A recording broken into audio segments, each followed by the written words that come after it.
कविभिरीडितं कल्मषापहम् श्रवणमङ्गलम् श्रीमदाततं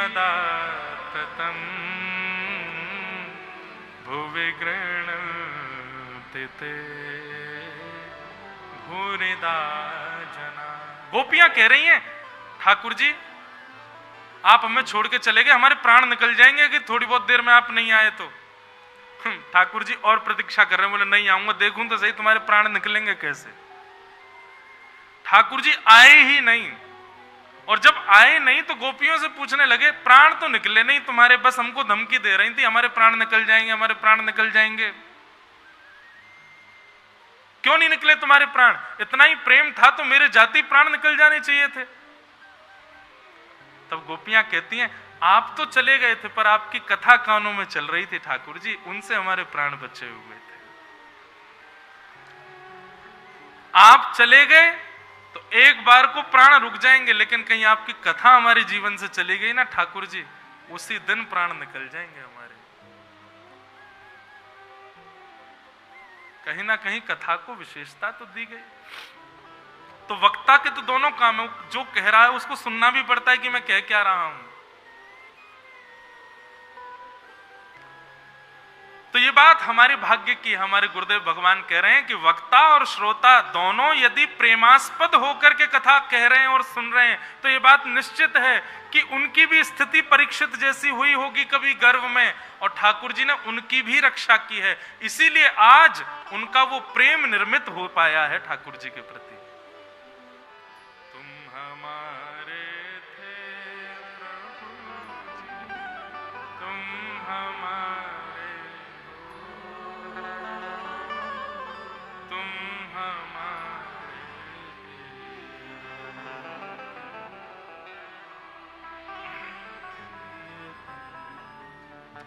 जब किसी से संसार में ही अनायास प्रेम हो जाता है तो लोग बाग कहने लगते हैं अरे ये तो लगता है पूर्व जन्म के संबंधी हैं।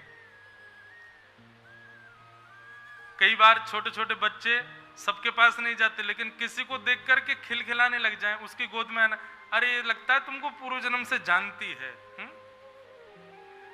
ठीक वैसे ही भैया, यदि वृंदावन प्रिय लगने लगा हो, श्री कृष्ण प्रिय लगने लगे हों, ये कथाएं प्रिय लगने लगी हों, और लगने लगी हो मतलब ये नहीं कि इनके संग और संसार भी प्रिय लगता हो, नहीं, बस यही प्रिय लगता हो, इनके अतिरिक्त और कुछ प्रिय ना लगता हो, तो निश्चित है आपका संबंध है। और वो संबंध हमारे गुरुदेव भगवान ने जो कहा, मुझे तो वही लगता है कि हमको प्रेम जो ठाकुर जी से हुआ है, इसलिए क्योंकि कभी तो वो दिखे हैं हमको, कभी तो उनका दर्शन हुआ है, मातृ गर्भ में ही हुआ होगा, तभी कथा सुन रहे हैं। हर परीक्षित की और हर सुख की रक्षा मातृ गर्भ में श्री कृष्ण जाके करते हैं। यदि वो वास्तविक परीक्षर और वास्तविक सुखदेव है तो निश्चित है उसने ठाकुर जी का दर्शन किया है। भक्तिमती मीराबाई, सबने कथा सुनी है, मैंने पूरा प्रसंग भी एक बार कहा है गांधी धाम में। एक माधवी नाम की गोपी जिसने अपने मां की बात मान करके ये गांठ बांध ली थी कि मैं कृष्ण को मुख नहीं दिखाऊंगी, और जब वही श्री कृष्ण ने गिरिराज पर्वत धारण किया, भगवान ने शाप दे दिया था, मिलवे गए लेकिन माधवी ने अपना मुख नहीं दिखाया, तो ठाकुर जी ने शाप दे दिया, बोले तू तड़पेगी मेरो मुख देखवे के काजे, तो को बहुत गुमाने रहो अपने रूप को। लेकिन जब ठाकुर जी ने गिरिराज जी धारण किए और वहां सब ब्रजवासी आए, उन ब्रजवासियों के मध्य जब माधवी आई, माधवी को ठाकुर जी नहीं दिखे। एक क्षण दिखने के बाद जैसे नेत्रों में जल भर आता है तो धुंधला दिखता है ना, ऐसे ठाकुर जी की पीतांबरी पीली है ये दिख रहा है, माला पहनी है ये दिख रहा है, केश है ये दिख रहा है, मोर पंख है ये दिख रहा है, भुजा है ये दिख रहा है, लेकिन प्रत्यक्ष स्पष्ट ठाकुर जी नहीं दिखे। प्रार्थना की, बोले श्याम सुंदर मुझे क्षमा कर दो, अपना दर्शन कराओ ना। ठाकुर जी बोले अब तो मैं तोते अगले जन्म में ही मिलूंगा और कलयुग में ही मिलूंगा। माधवी बोली मुझे इतनी प्रतीक्षा करनी पड़ेगी। आधी आधी बात हुई, फिर ठाकुर जी ने संकेत किया, प्रतीक्षा कर, अपने यहाँ तन को त्याग कर, एक युग की प्रतीक्षा कर, अगले युग में कलयुग में तू ही मेरी भक्ता बन के आवेगी। माधवी ने पूछा मुझे कैसे पता चलेगा कि आपसे मेरा प्रेम है, मैं आपको जानती हूं, ये पूर्व में हमारे साथ एक घटना हुई, मुझे कैसे पता चलेगा? तो ठाकुर जी कहते हैं तेरे गांव में एक संत आवेगो, मेरा रूप लेके आवेगो, और वाके रूप को देखते ही तो को लगन लगेगी कि तू मुझे जाने, और फिर वो संत तो को पूर्व की सबरी कथा बताएंगे, और वह कथा को सुनते ही तो को याद आ जाएगी कि तू पूर्व जन्म की माधवी और मैं कृष्ण। और वही हुआ जब मीराबाई मेड़ता में प्रकट हुई और संत की कथा सुनते सुनते जैसे ही संत के बगल में बैठे गिरधर गोपाल को देखा, मीराबाई देखते ही अपनी मैया से कह रही हैं, मां मैं इनको जानती हूं, ये कौन है? माधवी ने कही तू कैसे जानती है, ये तो व्यास जी के ठाकुर जी हैं। नहीं नहीं मैं इनको जानती हूं, आप इनसे पूछो ना ये कौन है। मां ने जाकर के व्यास जी से पूछा तो व्यास जी ने बताया, बोले गिरधर गोपाल हैं। मीराबाई बोली इनकी ऐसी भुजा क्यों है और ये गिरधर गोपाल क्यों है, उसके पीछे की कथा क्या है? तब बताया, इंद्र का मान मर्दन करने के लिए जब वाम हस्त की कन्नी उंगली पर गिरिराज जी धारण किए तब के ठाकुर जी का ये स्वरूप है। नन्ही सी मीराबाई के नेत्र बंद हो गए, स्मृति आ गई और पता चल गया ये तो पूर्व जन्म का संबंध है मेरा इनका। ठीक वैसे ही बंधुओं, आज भी यदि मुझे और आपको, हम में से किसी को भी श्री राधारमण जी प्रिय लगते हैं, बिहारी जी प्रिय लगते हैं, श्रीनाथ जी प्रिय लगते हैं, उनकी कथा प्रिय लगती है, और प्रिय लगती है मतलब मैं फिर कहूंगा केवल यही प्रिय लगता है, अन्य किसी में प्रेम भाव नहीं उत्पन्न होता, तो निश्चित ही ये हमारा संबंध पूर्व का है ठाकुर जी से। अपने किसी अपराध की वजह से हम शायद पुनः आ गए हैं और बस अब भजन कथा और इन सब से उस अपराध से मुक्त होके ये तो अवसर है, बस अब या में तो उनको पानो ही पानो है।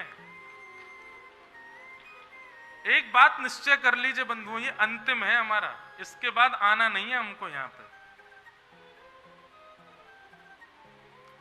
निज वृंदावन में जानो है, निज वृंदावन में रहेंगे।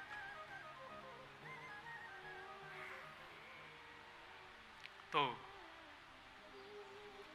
भगवान ने उत्तरा के गर्भ में प्रवेश करके रक्षा की। तत्पश्चात कुंती ने यह दृश्य देखा, कुंती ने भगवान की स्तुति गाई। कुंती की स्तुति सुनने के बाद ठाकुर जी बहुत सुंदर स्तुति है कुंती की, इतनी अद्भुत कुंती स्तुति है, उसका प्रवचन किया जाए तो अद्भुत है। कि गोप्या ददे त्वयि कृता गसिदाम तावत याते दशा शुलिलता ननजम्य बाक्षम वक्त्रम ननीय भय भावनया स्थितस्य सामां विमोहयति भी रपियद्विभेति।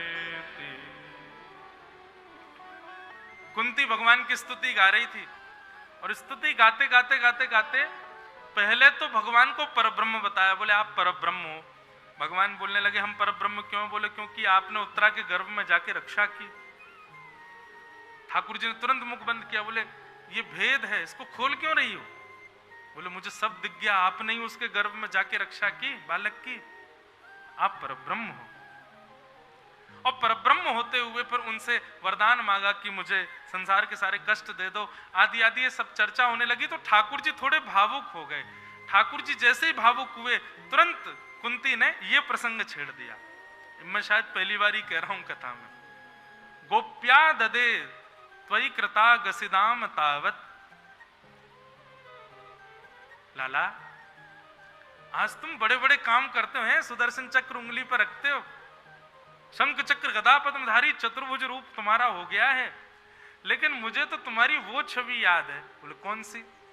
बोले यशोदा मैया उखल में बांध रही है, लाला के गाल लाल लाल पड़ गए, मोटे मोटे गदमदरा से हाथ लाला के, और लाला बचवे को प्रयास कर रहा है। आज महाभारत युद्ध को गाय के खुर के समान पांडवों को पार करवावे वारो एक बार यशोदा के पास में बंधो और स्वयं को खोल नहीं पाए हो। मुझको तो याद आ रही है लाला तेरा वो स्वरूप। अचानक से कुंती ने बालपन का वो स्मरण किया, ठाकुर जी हंसने लगे, सब पांडव भी हंसने लगे। कुंती ने ठाकुर जी को हृदय से लगा लिया।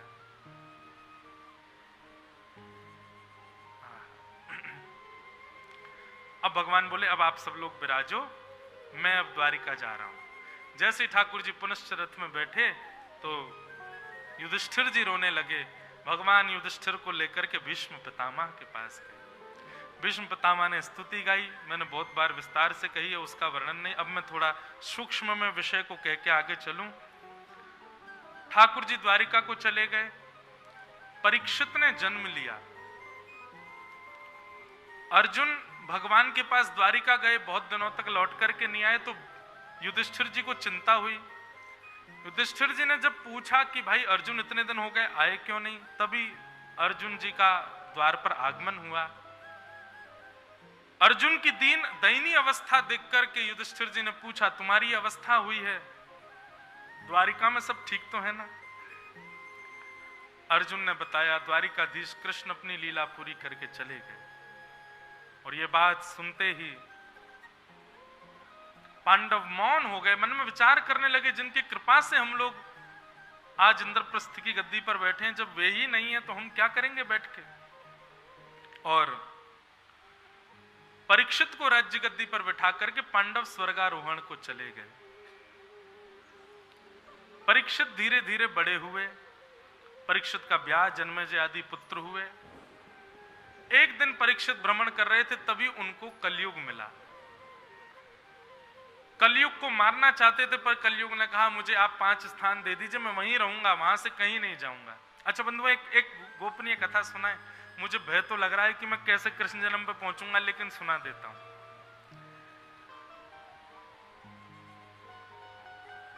ये प्रसंग श्रीमद् भागवत के उत्तर महात्म का है। प्रसंग ऐसा है कि वज्रनाभ भगवान की 16,100 पटरानियों को लेकर के वृंदावन आए ठाकुर जी के जाने के बाद। तो यहां आकर के वज्रनाभ ने देखा कि माताएं इतना कष्ट में रहती हैं, इतना विलाप करती हैं। 16,100 माताएं ठाकुर जी की पत्नियां।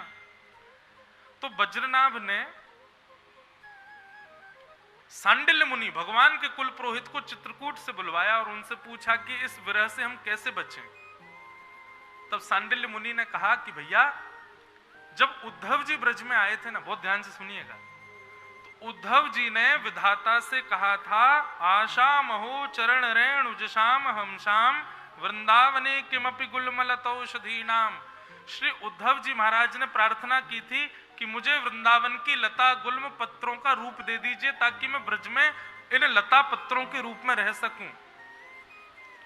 आप अपनी समस्त माताओं को लेकर के कुसुम सरोवर गोवर्धन में जाइए और वहां जाकर के कीर्तन कीजिएगा, तभी लता पत्रों के रूप में जो श्री उद्धव जी हैं वो प्रकट हो जाएंगे और वे उद्धव जी आपको कथा सुनाएंगे, उस कथा से आपका कल्याण होगा। तो वज्रनाभ अब मन में विचार करने लगे कथा कैसे कराऊं। तो वज्रनाभ ने इंद्रप्रस्थ से परीक्षित जी को बुलवाया। बहुत ध्यान से सुनिएगा। परीक्षित जी महाराज वृंदावन आए। वज्रनाभ ने कहा भागवत की कथा होगी कुसुम सरोवर पर, व्यवस्था सारी आप देखो। परीक्षित जी बोले जो आज्ञा। तो पूरी भागवत कथा की व्यवस्था गोवर्धन में परीक्षित जी ने की। और जैसे ही श्री उद्धव जी महाराज मंच पर पधारे, उद्धव जी को देखते ही परीक्षित जी रोने लगे, भाव विह्वल हो गए, इतने व्याकुल हो गए कि कथा प्रारंभ हुई नहीं उसी से पहले ही व्याकुल हो गए। व्यास मंच पर बैठते ही उद्धव जी महाराज ने परीक्षित जी को बुलाया, बोले इधर आओ। परीक्षित जी चरणों में आए। बोले क्यों इतना विलाप कर रहे हो? बोले कि मैं बार बार सोचता हूं जिन श्री कृष्ण ने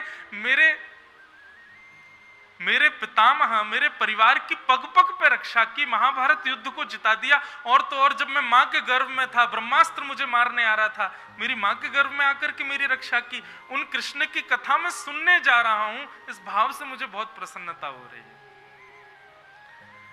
पर उद्धव जी महाराज बोले, लेकिन तुम्हारे लिए कुछ और है मेरे पास। परीक्षित जी बोले, आज्ञा करें।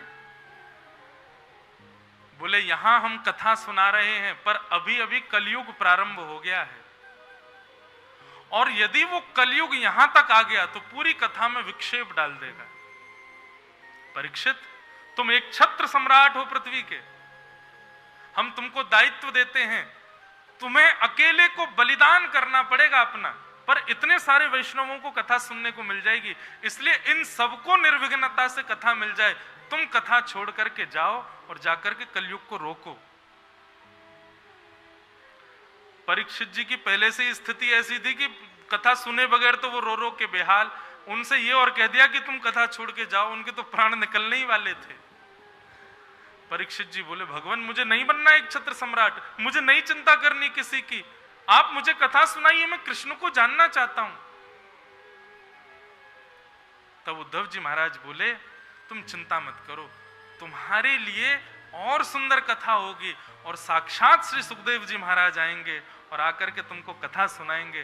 तुम्हारी जो ये प्यास है, ये इसको और बढ़ा लो, अपने इस भाव को और तीव्र कर लो। जब ये चरम स्थिति में पहुंच जाएगा, तब श्री सुखदेव जी महाराज साक्षात आएंगे। और सुनो, गोपनीय रूप से बता दिया, वो सुखदेव जी कोई और नहीं, श्री कृष्ण ही सुखदेव जी के रूप में आएंगे, तुमको कथा सुनाएंगे, तब तुम कथा सुनोगे।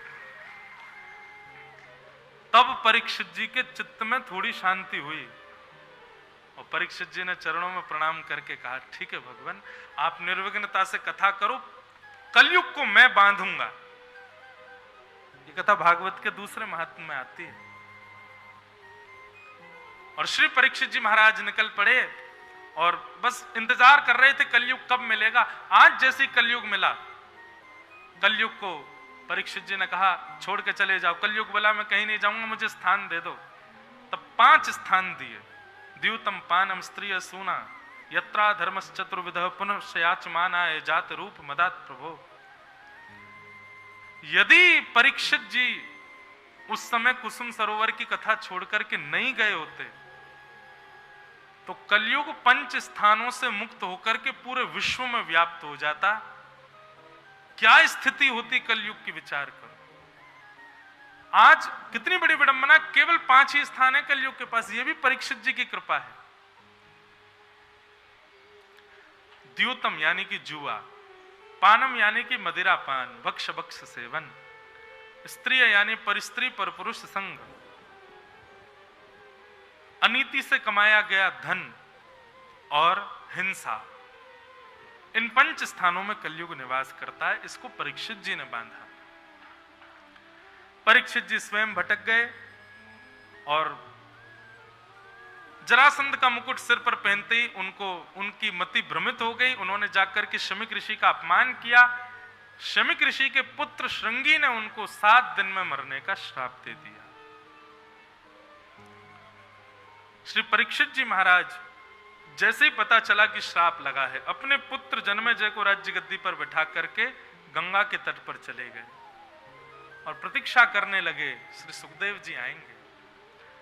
अनंत ऋषि वहां बैठे थे। सबके सन्मुख सुखदेव जी परीक्षित जी महाराज ने प्रश्न किया, जल्दी मरने वाले की मुक्ति का उपाय बताइए। नहीं को मुनिर यस्य वचः प्रमाण, कोई भी प्रमाण से नहीं कह पाया कि तुम ये करो मुक्ति मिलेगी। तभी असंख्य वैष्णवों के मध्य, असंख्य संतों के मध्य श्री सुखदेव जी महाराज का आगमन हुआ। सब लोग हाथ जोड़ करके सुखदेव जी को वंदन करो। बंधुओं, ये सुखदेव जी कौन हैं? किशोरी जी के ही सुख पक्षी हैं, परंतु भागवत में संकेत किया जाता है ये सुखदेव जी कोई और नहीं है। किशोरी जी के सदा समीप रहने वाले वो सुख पक्षी स्वयं श्री कृष्ण ही हैं। वही भागवत के प्रथम वक्ता बनकर के पधारे हैं। बोलो सुखदेव जी महाराज की तत्रा भवद भगवान व्यास पुत्रो यदिच्छया गामट मानोनपेक्ष अलक्षलिंगो निजलाभतुष्टो व्रतश्च बालैरवधूतभेषः व्रतश्च बालैरवधूतभेषः। श्री सुखदेव जी का आगमन हुआ। सुखदेव जी आए। अच्छा, एक और बात, दो बातें। कैसे पता चला कि ये सुखदेव जी हैं? सुखदेव जी का एक स्वभाव है, क्या? वो चलते फिरते, उठते बैठते, खाते पीते हर समय प्रेमना पठन भागवतम सनई सनई। वो चलते फिरते भागवत के श्लोक बोलते रहते हैं, उनके मुख से अनायास श्लोक उद्धरित होते रहते हैं। और दूसरा प्रमाण यह था कि परीक्षित ने एक व्यासपीठ बनाई थी। बोले जो भी मेरे प्रश्न का उत्तर देगा वो यहां बैठ करके दे। अभी तक उस व्यासपीठ पर कोई नहीं बैठा, और श्री सुखदेव जी आए और आके सीधे ही व्यासपीठ पर बैठ गए। इसका मतलब नाव का नाविक आ गया है, अब पार करा देगा। सुखदेव जी ने जैसे ही परीक्षित को देखा वो अपना प्रश्न ही भूल गए। परीक्षित ने जैसे सुखदेव जी को देखा अपना संशय भूल गए, प्रश्न ही भूल गए। दर्शन करते ही लगा कि मानो अब मुक्ति ना भी मिले, इनको देखता रहूं तो ही मेरा कल्याण हो जाएगा। लेकिन तभी पीछे से कुछ संतों ने कहा, बोले परीक्षित यही आए हैं तुम्हारा उद्धार करने, ये सुखदेव जी महाराज। ये तब तक नहीं बोलेंगे जब तक कोई जिज्ञासा प्रकट नहीं करोगे, जाओ जिज्ञासा प्रकट करो। तब परीक्षित ने जिज्ञासा की कि अतः पृच्छामि संसिद्धिं योगिनां परमं गुरुं पुरुषस्येह यत् कार्यं म्रियमाणस्य सर्वथा। हे नाथ, जिसके जीवन के केवल 7 दिन बचे हों, ऐसे व्यक्ति को भगवत प्राप्ति के लिए या मुक्ति की प्राप्ति के लिए क्या करना चाहिए, कृपा कर मुझे बताइए। और यहां श्रीमद् भागवत का प्रथम स्कंद विश्राम हुआ। बोलो वृंदावन बिहारी लाल। और यहां से दूसरा स्कंद प्रारंभ होता है।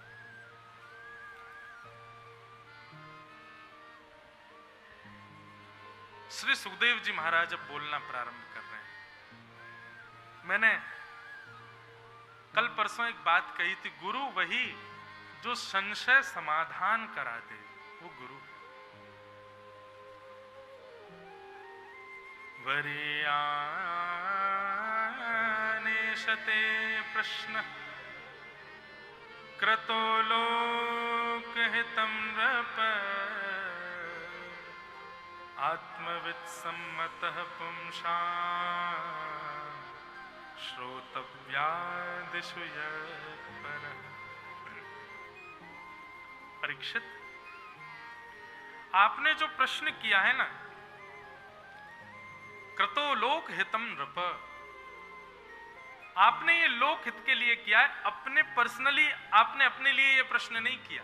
देखो, ये गुरु की पहचान, प्रश्न का स्तर से ही पता कर लिया कि ये प्रश्न किस भाव से किया गया है।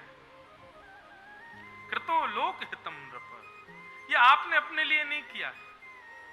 क्यों? क्योंकि आप तो वो बालक हो जिसने जन्म बाद में लिया है, भगवत दर्शन मातृगर्भ में पहले किया है। आप मुक्ति की कामना करो, ये बात पता नहीं क्यों मुझको पच नहीं रही है कि परीक्षित कह रहे हैं कि मुक्ति का उपाय बताइए। आपने अपने लिए नहीं किया। कृतो लोक हितम नृप। सुखदेव जी जानते हैं कि भाई परीक्षित के चारों ओर संत महापुरुष बैठे हैं, कुछ ना भी हो केवल यहीं बैठा रहेगा तो भी इसको मुक्ति मिल जाएगी, तो ये अपनी मुक्ति के लिए तो प्रश्न नहीं करेगा। वास्तव में परीक्षित ने प्रश्न इसलिए किया है कि मेरी जो स्थिति है, इस स्थिति में यदि कल को कोई और व्यक्ति हो तो मैं उसके लिए प्रश्न कर लूं कि उसको क्या करना चाहिए कि वो भगवत प्राप्ति करे या मुक्ति प्राप्ति करे। ये वैष्णव का लक्षण है बंधु। अपनी सुविधाओं का दर्शन करके केवल उनका भोग भोग ले, ये वैष्णव नहीं। उन सुविधाओं से अन्य वैष्णवों को भी लाभ प्राप्त हो, ऐसा भाव रखता है, वो वैष्णव है।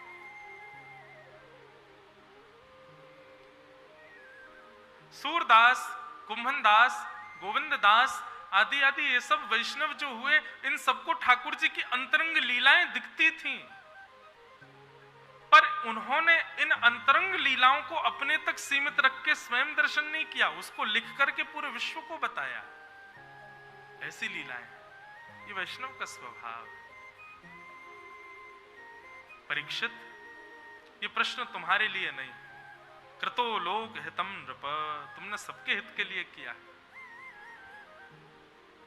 लेकिन कहीं अगर ये प्रश्न तुमने अपने लिए किया है, किसी प्रकार यदि मैं जो सोच रहा हूं वैसा नहीं है, वास्तव में ये प्रश्न तुमने अपने ही लिए किया है, तो ये प्रश्न उचित नहीं है। तुम्हारे जैसा बालक, क्या ठाकुर जी ने तुम्हारी मां के गर्भ में आके तुम्हारी केवल इसलिए रक्षा की कि एक दिन तुम भी मुक्ति को प्राप्त कर लो? इतने बड़े ब्रह्मास्त्र से ठाकुर जी ने तुमको केवल इसलिए बचाया कि तुम उस मुक्ति की प्राप्ति कर लो जो राक्षसों को भी सहजता में मिल जाती है? नहीं। ठाकुर जी का गर्भ में जाना, तुम्हारी रक्षा करना, ये एक संकेत है कि तुम सामान्यतया के लिए जीवित नहीं हो, तुम मुक्ति के प्राप्ति के लिए नहीं हो।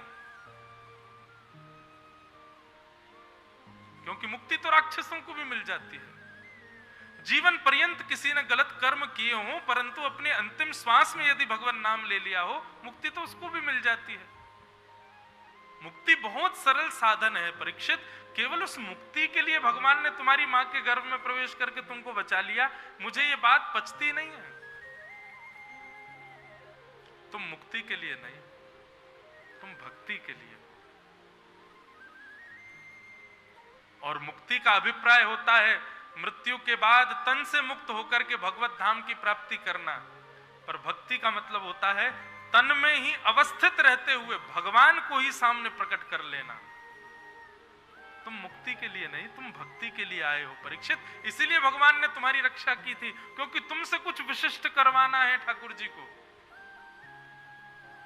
तुम मुक्ति की कामना मत करो। बस ये कुछ क्षण का प्रवचन जैसे ही सुनाया, तुरंत परीक्षित की स्थिति बदल गई। नहीं, मुझे अब मुक्ति नहीं चाहिए,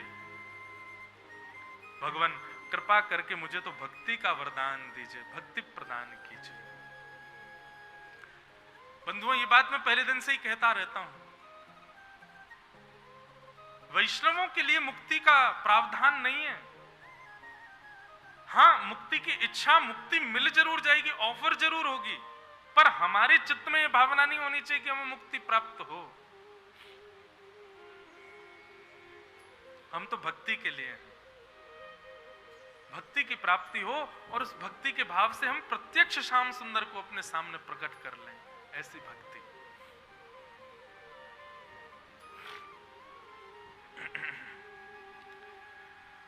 इस प्रकार श्री सुखदेव जी महाराज ने परीक्षित को समझाया। परीक्षित ने जब कहा कि अब मुझे मुक्ति नहीं भक्ति चाहिए, तब सुखदेव जी ने मंगलाचरण किया। नहीं तो अभी तक तो मंगलाचरण ने सीधे कथा ही शुरू कर दी थी। तब उन्होंने मंगलाचरण किया। सुलंक सृष्ट भगवान वचांसि में, हे भगवान, मैं आपकी कथा गाने वाला हूं, कृपा कर मेरी जीभ पे आकर के विराज जाइए। और यहां से अब सुखदेव जी महाराज कहना प्रारंभ करते हैं। अब मैं थोड़ा और सूक्ष्म करता हुआ चलूंगा। सुखदेव जी महाराज सबसे पहले सृष्टि का प्रसंग सुनाते हैं। थोड़ा सुनाते हुए उद्धव विदुर संवाद के अंतर्गत ले जाते हैं और वहीं से श्री विदुर जी महाराज मैत्रेय मुनि के आश्रम जाकर के सृष्टि का प्रसंग पूछते हैं। सृष्टि का प्रलय बताने के बाद सृष्टि का प्रादुर्भाव कैसे हुआ, यह प्रसंग श्री विदुर जी महाराज को मैत्रेय मुनि सुनाते हैं। और उसी में बताते हैं कि ब्रह्मा जी ने स्वयंभू मनु और शत्रुपा का निर्माण किया, जो कि पृथ्वी के प्रथम मानव हैं। स्वयंभू मनु, स्वयंभू मनु और शत्रुपा पृथ्वी पर आए। इनके 3 पुत्री और 2 पुत्र हुए। 3 पुत्री कौन कौन है? आकुति, देवहूति और प्रसूति। और अब यहां कथा आती है देवहूति माता की। ब्रह्मा जी की छाया से एक पुत्र प्रकट हुए जिनका नाम था कर्दम। कर्दम ऋषि ने भगवान की तपस्या की और तपस्या करके जब भगवान प्रसन्न हो गए तो भगवान से मांगा, तथा सचाहम परिवोडु काम शमान शीलाम ग्रहमेद देनुम। हे ठाकुर जी, मैं आपसे कुछ मांगना चाहता हूं। 1000 वर्ष की तपस्या करने के बाद जब कर्दम ऋषि का मांगने का अवसर आया तो कर्दम ऋषि क्या मांग रहे हैं? मुझे प्रसंग इतना बढ़िया लगता है, मैं हर कथा में बोलता हूं, भले ही ट्रेन छूट रही होती है फिर भी बोलता हूं, ताकि सब लोग यही वरदान मांगा करें ठाकुर जी से। कर्दम ऋषि ने 1000 वर्ष तपस्या की और भगवान जब प्रकट हो गए तो भगवान से क्या मांग रहे हैं? हे ठाकुर जी, मैं आपसे जितना प्रेम करता हूं, मैं आपकी जितनी सेवा करता हूं, आप मुझे जितने प्रिय लगते हो, मेरी हर प्रेम की स्थिति दुगनी जिस कन्या में हो, ऐसी कन्या से मेरा ब्याह करा दो। मतलब मुझसे ज्यादा आपसे प्रेम करने वाली, मुझसे ज्यादा आपकी सेवा करने वाली, मुझसे ज्यादा आप जिसको प्रिय लगते हो, ऐसी कन्या मुझे मिल जाए और उससे मेरा ब्याह हो जाए। ठाकुर जी, ये कृपा मुझ पर कर दो। भगवान पहले तो हंसे और इतने हंसे, हंसते हंसते ठाकुर जी बैठ गए वहीं पे। बोले, ये बहुत बढ़िया मांगा तुमने, क्यों ऐसा वरदान क्यों चाहिए? बोले, ठाकुर जी, अकेले भजन करता हूं पर मन है कि दंपति हो जाऊं और अपनी पत्नी के साथ भजन करूं। कभी वो मुझे कीर्तन सुनाए, मैं उसको कीर्तन सुनाऊं, कभी वो मुझे कथा सुनाए, मैं उसको कथा सुनाऊं, कभी आपकी सेवा वो करे, कभी मैं करूं। ऐसा भाव है। दंपति जीवन भी, क्योंकि मैंने कथाओं में सुना है ठाकुर जी, आपको गृहस्थाश्रमी प्रिय लगते हैं, पर मैं चाहता हूं कि मैं गृहस्थाश्रमी आपके प्रेम का ही बनूं। ठाकुर जी इतने प्रसन्न हो गए, कर्दम ऋषि को हृदय से लगा लिया। बंधुओं, किसी को पुत्र नहीं है, ठाकुर जी से पुत्र की याचना करते हैं, दुनिया भर के यत्न करते हैं, कहीं नारियल बांधेंगे, कहीं कुछ करेंगे, हाथ में कपूर लेके रात भर खड़े रहेंगे, आदि आदि लोग करते हैं यत्न कि हमको संतान हो। आपको संतान प्राप्त होगी, आपको पुत्री प्राप्त होगी, आपको सुंदर पति प्राप्त होगा, सुंदर पत्नी प्राप्त होगी, पर कब? ठाकुर जी से ऐसा मत मांगो कि हमको एक पुत्र मिले, पुत्री मिले, पति मिले, पत्नी मिले। ऐसा मांगो, हे ठाकुर जी, आप हमको जितने प्रिय लगते हो, उससे भी बहुत गुना ज्यादा प्रिय लगने वाली एक पत्नी मिल जाए, जो आप उसको मुझसे भी ज्यादा प्रिय लगते हो।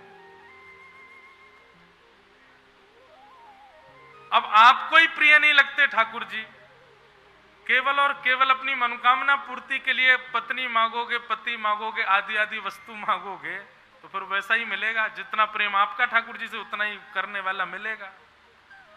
लेकिन यदि कभी ठाकुर जी से मांगना है तो ऐसा मांगो। कर्दम ऋषि से ठाकुर जी प्रसन्न हो गए और प्रसन्न होकर के भगवान बोले, चिंता मत करो ऋषि, देवहूति स्वयंभूमनु शत्रुपा की 3 पुत्री हैं, उनमें से एक पुत्री देवहूति, वो मुझसे बहुत प्रेम करती है, मेरा बहुत भजन करती है, मेरी बहुत बड़ी भक्त है, तुमसे भी ज्यादा है, उससे तुम्हारा विवाह होगा। और मुझे इतनी प्रसन्नता हो रही है तुम्हारे वरदान से कि एक वरदान मैं अपनी तरफ से देता हूं कि तुम्हारे यहां संतान के रूप में मैं ही आऊंगा, मैं ही तुम्हारा पुत्र बन करके आऊंगा। बंधुओं, नंद बाबा और यशोदा ने भी दर दर जाकर के पुत्र की कामना की थी, इसीलिए वृक्षौरासी कोष में सारे तीर्थ हैं। और कथा आती है ना कि नंद बाबा यशोदा जा रहे थे तीर्थों को प्रणाम करने, तो ठाकुर जी बोले, बाबा आप इतने बुढ़ापे में कहां जाओगे, रुको मैं सबन को यहीं बुला दूं। तो तीर्थों में जाके पुत्र कामना तो नंद बाबा यशोदा ने भी करी, तो फिर हमसे मना क्यों करते हैं कि भाई ठाकुर जी से कुछ मत मांगो? नंद बाबा यशोदा ने पुत्र की कामना तो की, पर कैसा पुत्र चाहिए ये तो सुनो। नंद बाबा यशोदा बद्रीनाथ गए, केदारनाथ गए, जहां जहां तीर्थ थे उस समय सब जगह गए, और सब जगह जाकर के कहते, गैयान को प्रतिपालक हो, ब्रजवासीन की सेवा करे, संतन के पामन को धोए धोए के पीवे, ब्रजवासीन के पीछे पीछे उनकी सेवा करते भयो चले, गैयान को अपनी मैया से ज्यादा प्रेम करे, ऐसा पुत्र हमको प्रदान करो। कहीं भी ये भावना नहीं थी कि हमारा नाम उज्जवल करे, हमारी संपत्ति बढ़ावे, हमको अंतिम समय में संस्कार करे ऐसा पुत्र नहीं। विष्णु आराधनार्थाय, विष्णु संबंधी जितनी भी वस्तुएं हैं, गौ है, ब्राह्मण है, संत हैं, ब्रजवासी हैं, वैष्णव हैं, इन सबकी सेवा करने वाला पुत्र हमको मिले, ये मांगा नंद यशोदा ने। तो ठाकुर जी बोले ये सब सेवा प्रकल्प पूर्ण करने वालों कोई और ना है, मैं ही हूं, तो मैं ही आपको बेटा बन के आ जाऊंगा। ठाकुर जी लाला बन के आए। आज के बाद कामना करनी है, भाव रखनी है ठाकुर जी से, तो ऐसी रखो, मिलेगी वस्तु। करदम ऋषि का देवूति माता से विवाह हुआ, 9 पुत्रियां हुई और 10वें संतान के रूप में भगवान कपिल का प्रादुर्भाव हुआ। बोलो कपिल भगवान की जय। कपिल भगवान ने भगवान माता देवहूति को ज्ञान उपदेश किया।